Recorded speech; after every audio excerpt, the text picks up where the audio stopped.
오늘 성경 말씀은 다니엘 5장 13절에서 24절입니다. 하나님께서는 우리를 불쌍히 여기시며 사랑하십니다. 그래서 우리를 위해 독생자까지 아낌없이 내어주신 것입니다.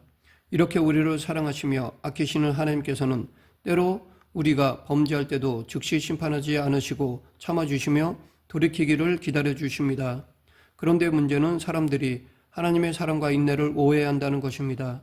사람들은 하나님께서 즉시 심판하지 않으시는 것을 보고 하나님께서 상관하지 않으시는 것으로 오해합니다. 그래서 회개하고 돌이키기보다는 더욱더 담대하게 죄를 짓습니다. 그러면 어떻게 될까요? 하나님께서는 우리가 회개하고 돌이키기를 기다리시지만 그렇다고 언제까지나 그냥 내버려 두시지는 않으십니다. 하나님께서는 오래 참고 기다리시며 기회를 주시지만 끝까지 돌이키지 않으면 심판하십니다. 노아 때 심판 직전의 상황을 성경은 여호와께서 사람의 죄악이 세상에 가득함과 그의 마음으로 생각하는 모든 계획이 항상 악할 뿐임을 보시고 라고 말하고 있습니다. 이것은 곧 세상에 죄악이 가득 차서 마침내 심판을 받게 되었다는 것입니다. 소돔과 고모라가 심판을 받기 직전의 상황에 대해서도 여호와께서 또 이르시되 소돔과 고모라에 대한 부르짖음이 크고 그 죄악이 심히 무거우니 라고 하였습니다. 소돔과 고모라 역시 죄가 가득 차서 심판을 받게 되었습니다. 하나님께서는 아브라함의 자손들에게 가나안 땅을 주시기로 약속하셨습니다. 그런데 당장은 아니었고 가나안 사람들의 죄악이 가득 찰 때까지 기다리셨습니다. 내 자손은 4대 만에 이 땅으로 돌아오리니 이는 아모리 족속의 죄악이 아직 가득 차지 아니함이니라 하시더니 그리고 마침내 그들의 죄악이 가득 찼을 때 하나님께서는 여호수아를 통해 가나안 땅을 정복하게 하셨습니다. 그때 가나안 족속들은 하나님께 심판을 받았고 그 땅은 이스라엘 자손들이 차지하게 되었던 것입니다. 이러한 사례들을 통하여 우리는 하나님께서 심판하시는 때에 대해 알 수 있습니다. 하나님께서는 우리를 사랑하시기 때문에 사람이 죄를 지어도 오래 참고 기다리십니다. 그것은 회개하고 돌이키도록 기회를 주시기 위함입니다. 그러나 사람들은 하나님께서 즉각 심판하시지 않는 것을 보고 마음이 담대해집니다. 그리고 계속해서 범죄합니다. 그러나 하나님께서는 지켜보고 계시다가 사람의 죄악이 가득 차면 심판하십니다. 이것은 개인적으로나 국가적으로나 전 세계적으로나 마찬가지입니다. 하나님께서는 바벨론과 벨사살 왕을 심판하셨습니다. 벨사살은 느부갓네살 시대에 하나님께서 행하신 놀라운 일들을 듣고 알고 있었을 것입니다. 그럼에도 그는 그것을 무시하고 하나님을 멸시하였습니다. 그는 성전 그릇들을 가져다가 술을 마심으로써 하나님께 도전하였습니다. 인내하시며 지켜보고 계시던 하나님께서는 마침내 그들의 죄악이 가득 찬 것을 보시고 때가 되자 심판하셨습니다. 그날 밤 벨사살은 죽임을 당했고 바벨론은 멸망을 당하였습니다. 이것은 오늘날에도 마찬가지입니다. 하나님께서는 때로 우리가 범죄하거나 불순종해도 참고 기다리십니다. 그것은 우리에게 회개하고 돌이킬 기회를 주시기 위한 것입니다. 그러나 이 기회가 언제까지나 주어지는 것은 아닙니다. 만일 우리가 하나님이 정해놓으신 때까지 돌이키지 않고 회개하지 않으면 하나님의 심판을 받게 됩니다. 바벨론의 벨사살 왕은 바벨론 성이 바사와 메대 연합군에 의해 포위되어 있는 상황에서도 귀족 1000명을 초대하여 대규모 잔치를 열었습니다. 잔치 도중에 벨사살은 느부갓네살이 예루살렘 성전에서 탈취해온 성전 그릇들을 가져오게 하여 그것으로 술을 마시게 하였습니다. 벨사살과 귀족들과 왕후들과 후궁들은 성전 기명으로 술을 마시면서 자기들의 신들을 찬양하였습니다. 이것은 하나님을 멸시하며 하나님께 도전하는 도저히 용서받을 수 없는 행위였습니다. 그래서 하나님께서 그 잔치 자리에 직접 개입하셨습니다. 그들이 성전 기명으로 술을 마시며 그들의 신들을 찬양할 때 갑자기 손가락들이 나타나 왕궁 석회벽에 글자를 쓰고 사라졌습니다.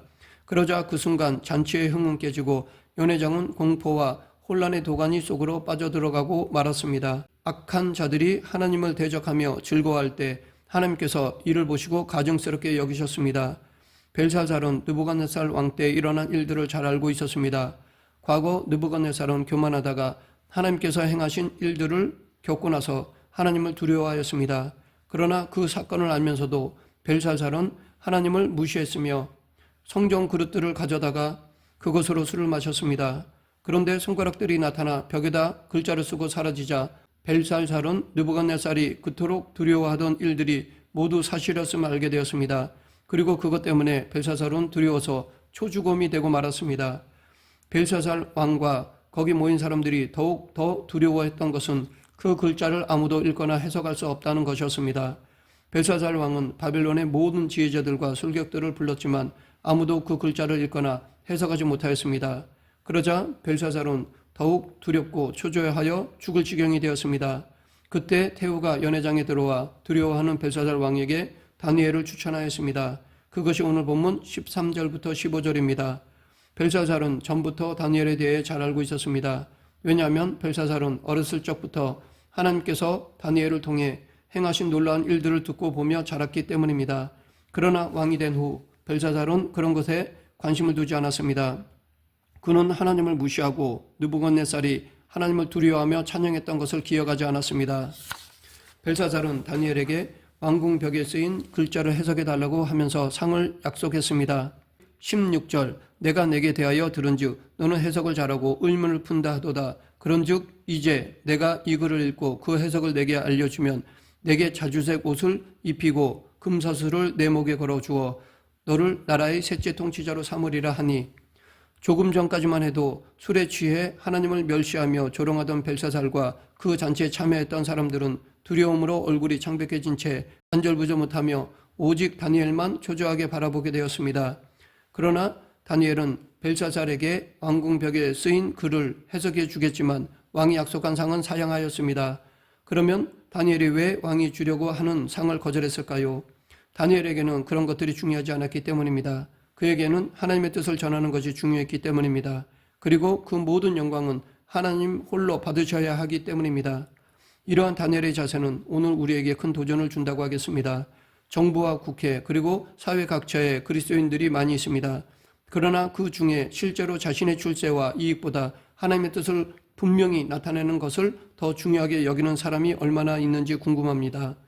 당신은 어떻습니까? 다니엘의 태도는 얼마나 당당하고 멋있습니까? 그의 유일한 목적은 하나님을 기쁘시게 하며 하나님의 뜻을 나타내고 하나님의 영광을 온 세상에 드러내는 것이었습니다. 다니엘은 벨사살 왕이 약속한 상을 사양했습니다. 그리고 왕궁벽에 쓰인 글을 해석하면서 벨사살 왕을 책망하였습니다. 그는 권력자의 눈치를 살피거나 두려워하지 않고 하나님의 뜻을 선포하였습니다. 먼저 다니엘은 벨사살에게 느부갓네살의 일들을 상기시켰습니다. 오늘 본문 18절부터 21절 왕이여 지극히 높으신 하나님이 왕에 붙인 느부갓네살에게 나라와 큰 권세와 영광과 위엄을 주셨고 그에게 큰 권세를 주셨으므로 백성들과 나라들과 언어가 다른 모든 사람들이 그의 앞에 떨며 두려워하였으며 그는 임의로 죽이며 임의로 살리며 임의로 높이며 임의로 낮추었더니 그가 마음이 높아지며 뜻이 완악하여 교만을 행함으로 그의 왕위가 패한 바 되고 그의 영광을 빼앗기고 사람 중에서 쫓겨나 그의 마음이 들짐승의 마음과 같았고 또 들나귀와 함께 살며 또 소처럼 풀을 먹으며 그의 몸이 하늘 이슬에 젖었으며 지극히 높으신 하나님의 사람이 나라를 다스리시며 자기의 뜻대로 누구든지 그 자리에 세우시는 줄을 알기에 이르렀나이다. 느부갓네살은 세계 역사상 최초로 세계를 제패하고 대제국의 바벨론을 건설하였습니다. 그의 권세와 위엄과 부귀영화는 세상에서 견줄 자가 없을 정도였습니다. 이 모든 것은 하나님께서 하신 일이었습니다. 하나님께서 느부갓네살을 택하시고 그로 하여금 바벨론 제국을 건설하게 하셨던 것입니다. 그런데 느부갓네살은 그 모든 것을 자신의 지혜와 능력으로 이루었다고 생각하며 교만하였습니다. 그러자 하나님께서는 느부갓네살을 낮추셔서 그를 세우시고 바벨론 제국을 세우신 분은 하나님이심을 알게 하셨습니다. 다니엘이 이렇게 느부갓네살의 역사를 길게 말한 것은 벨사살 왕이 그 모든 것을 알고도 하나님 앞에 겸손하지 않고 하나님을 멸시한 것을 책망하기 위해서였습니다. 오늘 본문 22, 23절 벨사살이여 왕은 그의 아들이 되어서 이것을 다 알고도 아직도 마음을 낮추지 아니하고 도리어 자신을 하늘의 주제보다 높이며 그의 성전 그릇을 왕 앞으로 가져다가 왕과 귀족들과 왕후들과 후궁들이 다 그곳으로 술을 마시고 왕이 또 보지도 듣지도 알지도 못하는 금, 은, 구리, 쇠와 나무, 돌로 만든 신상들을 찬양하고 도리어 왕의 모든 길을 작정하신 하나님께는 영광을 돌리지 아니한지라. 느부갓네살은 교만하고 강팍하게 행하다가 들짐승처럼 되어 내쫓겼습니다. 그것을 통해 느부갓네살은 하나님께서 홀로 나라와 왕들을 세우신다는 사실을 깨달은 후에야 회복되었습니다. 그런데 벨사살은 그 모든 사실을 알고도 고의적으로 하나님을 멸시하며 성전 기명들을 가지고 술을 마시면서 우상들을 찬양하였습니다. 그래서 하나님께서 이제 벨사살 왕을 심판하시기로 하셨습니다. 손가락들이 나타나 왕궁 벽에 글자를 쓴 것은 바로 하나님께서 벨사살을 심판하실 것을 계시하시기 위해서였습니다. 24절 이러므로 그의 앞에서 이 손가락이 나와서 이 글을 기록하였나이다. 느부갓네살이 하나님께 징계를 받은 것은 그의 교만 때문이었습니다. 그리고 벨사살이 하나님의 심판을 받게 된 것 역시 그의 교만 때문이었습니다. 이 교만이야말로 모든 사람들이 가지고 있는 가장 치명적인 죄악입니다. 교만이란 무엇입니까? 교만이란 본질적으로 하나님 앞에서 자신을 높이는 것입니다. 하나님 앞에 엎드리지 않는 것입니다. 아무리 인격이 훌륭한 사람이라 해도 하나님 앞에 엎드리지 않는다면 교만한 사람입니다. 당신은 어떻습니까? 하나님 앞에서 나는 아무것도 아님을 진정으로 인정하고 있습니까? 하나님의 은혜가 아니라면 나는 아무 소망도 없음을 분명히 알고 계십니까? 하나님 말씀에 기꺼이 순종하고 있습니까? 그렇지 않다면 교만한 것입니다. 교만한 자는 하나님께 심판을 받게 되고 망하게 됩니다. 교만은 패망의 선봉이며 넘어짐의 앞잡이입니다. 벨사살 왕은 귀인 1000명을 초대하여 왕궁에서 잔치를 벌이고 성전 기명들을 가져다가 술을 마시며 자기들의 우상을 찬양하였습니다. 그때 연회장의 손가락들이 나타나 왕궁벽에 글자를 쓰고 사라졌습니다. 손가락들이 왕궁벽에 쓴 글자는 하나님께서 벨사살을 심판하시겠다는 메시지였습니다. 그날 밤 벨사살은 하나님의 심판을 받았습니다. 그런데 한 가지 이상한 점이 있습니다. 느부갓네살과 벨사살은 다 같이 교만했는데 느부갓네살은 하나님께 징계를 받고 돌이켰고 벨사살은 하나님의 심판을 받았습니다.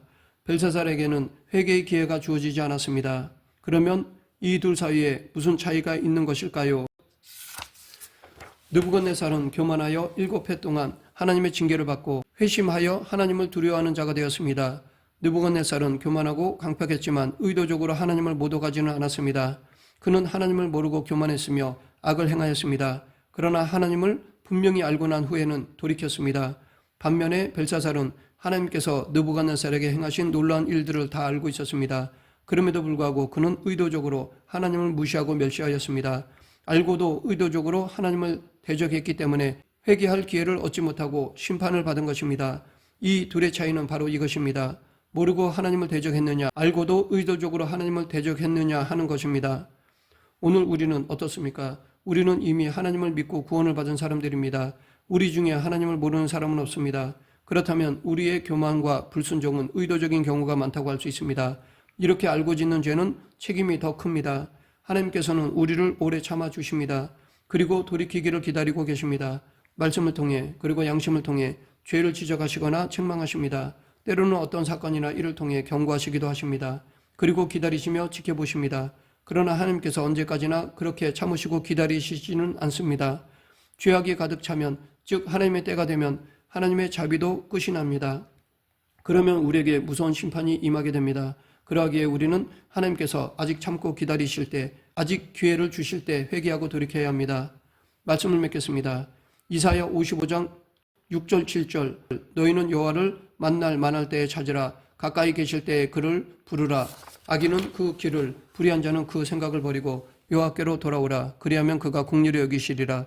우리 하나님께로 돌아오라. 그가 너그럽게 용서하시리라. 우리는 늘 이 말씀을 마음에 두고 살아야 할 것입니다. 하나님 앞에 교만하거나 불순종한 것이 있습니까? 하나님께서 부르시는데도 여전히 외면하며 자신의 고집대로 행하고 있습니까? 아직 하나님께서 참고 기다려 주실 때 돌이켜야 합니다. 하나님의 인내가 끝나면 심판이 오게 됩니다. 지금 죄를 회개하고 돌이켜 하나님의 심판을 받지 않는 저와 여러분이 되길 간절히 축원합니다. 기도하겠습니다. 사랑과 은혜가 풍성하신 하나님 아버지, 하나님의 사랑과 은혜를 가볍게 여기지 않고 늘 겸손히 죄에 대해 경계하는 성도가 되게 하여 주시옵소서. 예수님 이름으로 기도드립니다. 아멘.